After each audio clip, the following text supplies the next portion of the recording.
байна. Ерхий сайдын өдрийн мэндийг хүргье. За сүүлийн өдрүүдэд бид нар Монгол Улсын үндсэн хуулийн хэрэгжилт ер нь яг хөрсөн дээрээ хэр сайн зөв хэрэгжиж байгаа бууж байгаа юм бэ гэдэг талаар тал талаас нь сайхан ярилцлаа. Бас харлаа. Тэм ч учраас танаас энэ асуултыг заавал асуух хэрэгтэй байгаа.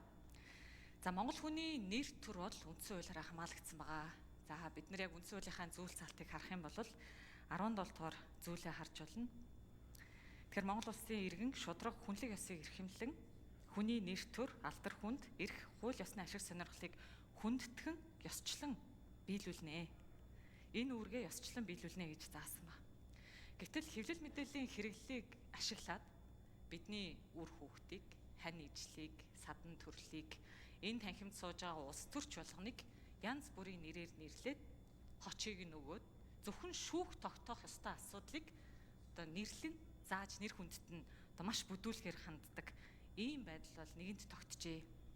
Тэгэхээр Монгол Улсын ерөнхий сайдын хуваарь тань мөн улс төрчийн хуваар энэ шударга явдал уу гэдгийг хамгийн түрүүнд асуухыг хүслээ. Тэгэхээр хамгийн ихний асуулт маань бол энэ шударга явдал уу ерөнхий сайдаа. За хоёрдугаар засгийн газрын 2024 оны 218 дугаар тогтоолоор засгийн газрын 24-өөс 28 оны үйл ажиллагааны хөтөлбөрийн хэрэгжүүлэх арга хэмжээний төлөвлөгөөг баталсан. За энэ төлөвлөгөөний 4.1-ийн 2-ын 1-т хэвлэл мэдээллийн хэрэгслийн чөлөөт хараат бус бие даасан байдлыг хангах, тэдгээрийн редакцийг эзэдийн нөлөөллөөс гаргах, сэтгүүлчийн хэвлэл нийтлэх эрх чөлөө болон мэрэгжлийн ёс зүйг баримтлан хариуцлагатай ажиллах эрх зүйн орчныг бүрдүүлнэ гэд засгийн газар маань ажиллаж ах хэвээр. Тэгэхээр энэ хүрээнд Монгол улсад хүний эрхийг хангах үндэсний 2 дугаар хөтөлбөрийг боловсруулж энэ онд оруулж ирэх ёстой байгаа.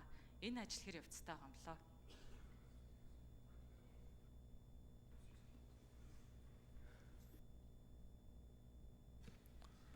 За хариул.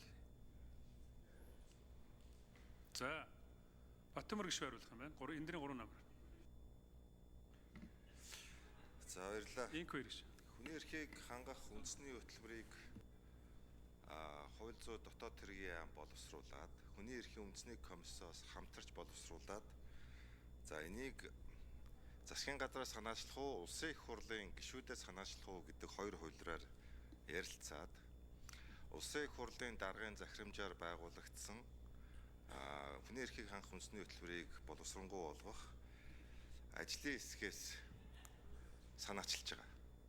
За энийг бол одоо Баасан жаргал гишүүн маань манлайлаад лид хийгээд улсын их хурлд одоо ойрын үед өргөн баригдах хаа гэж ингэж бодож байна. Тийм учраас энэ хүний эрхийн үндэсний комисс маань өөрөө засгийн газраас бас хараат бусаар улсын их хурлаас хараат бусаар байгуулагддаг байгууллага учраас энэ бол бас засгийн газар дангаараа мэдээж хариулт биш. Засгийн газрын бүх асуудал хүний эрхийн асуудал байдаг. Бүх оруулж байгаа хууль тогтоомжууд хүний эрхийг бас хөндөж байгуулагддаг. За нэр төрд халдсан гэж ярих юм бол хүний нэр төрд хамгийн их халдж байгаа хүмүүс маань улс төрийн нам улс төрчд байдаг. За энийг би олонтаа хэлж байгаа. За хэвлэлийн салбарт захиалгаар улс төрийн өрсөлдөгчж байгаа намдаг зах зээлийн ханш 10 дахин нэмэгдсэн байна л шүү. За энэ ханш яагаад нэмэгдсэн бэ гэхээр нүүрсний улгаачид асар их мөнгөтэй болсон байна. Зөвхөн би яг өөр дээрээ тулгарсан жишээг хэлж байгаа шүү. Зөвхөн өөр дээрээ. Над дээр зүгээр нэг удаагийн сарын акц хийхэд тэрбум төгрөгийн зардал гаргаж санхүүжүүлсэн байна. Энийг Монгол Ардын намын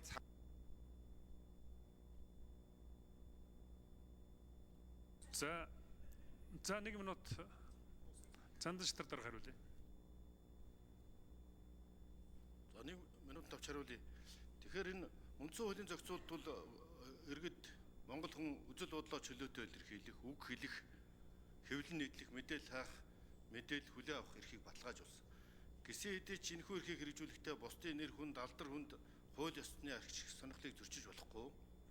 Тийм ч учраас энэ алтан гэрэл сайд багтаа шиг санаж хүн гүтгэхийг эрүүгийн гэмтрийг тооцох хууль өргөн барьж ирсэн. Улсын хурлаар бол энэ хилцэгдэж байгаа байх.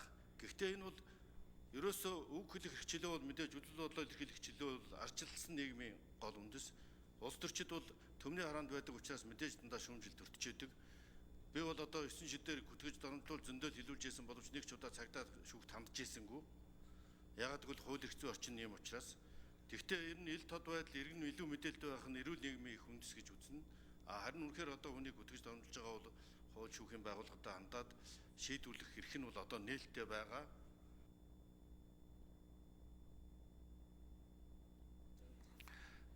Нэг минут авчаагүй. За, оюун гишүүн 1 минут нэмж авъя. За тэгэхээр шударга биш гэж үзэж гэн гэж ойлголоо. За тэгвэл яг энэ сая миний дурдсан засгийн газрын 24-с 28 оны үйл ажиллагааны хөтөлбөрт дараах хуулиудыг 2025 онд Монгол Улсын засгийн газар их хуралд өргөн барих ёстой байгаа. Монгол Улсын үндсэн хуулийн цэцгийн тухай хуульд нэмэлт өөрчлөлт оруулах тухай, хууль сахиулах ажиллагааны тухай, талсан сэргийлэх ажиллагааны тухай, шүүхийн шинжилгээний тухай. За энэ хуулиудыг яагаад 2025 онд өргөн барих ёстой вэ гэж үтсэн гэхээр хүний эрх, хүний нэр төрөнд одоо бүдүүлгээр хандж байгаа явдал газар авсан байна гэсэн юм. За энэ хариултыг бол Монгол Улсын ерөнхий сайд өөрөө хариулаасаа гэж хүсэж байна. Тэгээд энэ асуултанд хариулж өгнө үү? За, Баттамрын энх хэрэг гишүүн асуултанд хариулъя. За, үндсэн хуулийн цэцгийн тухай хууль, үндсэн хуулийн цэцэд маргаан шийдвэрлэх тухай хуулийн төслийг засгийн газраас санаачлах нь буруу юм байна гэд Улсын их хурлын дарга Амар Баясгалангийн захирамжаар Улсын их хурлын гишүүн Мөнхбаатараар ахлуулсан ажлын хэсэг байгуулагдаад 1 жил болцсон байна. Энэ миний ойлголтоор энэ хуулийн төсөл боловсрогдод дууссан гэж ойлгосон. Тэгэхээр Улсын их хурлын даргын захирамжаар байгуулагдсан энэ ажлын хэсэг хийсэн юм байна. Ер нь энэ их хурлын даргаас ийм 50 хэдэн ажлын хэсэг байгууллагч нь засгийн газрыг бас ажиллах болцоог болгочиход байгаа шүү дээ. Хэвлэл мэдээллийн хуулийг засгийн газар санаачлаа гэж ажиллаж яадаг. Энд их хурлын гишүүдээр мөн бас нэг ажлын хэсэг ажилуулцдаг. Хэн нь өргөн барих вэ? Бие биерэгээ чихдэг, эзэнгүүдүүлдэг ийм асуудал үүсгэсэн байгаа шүү. За, улсын хурлдах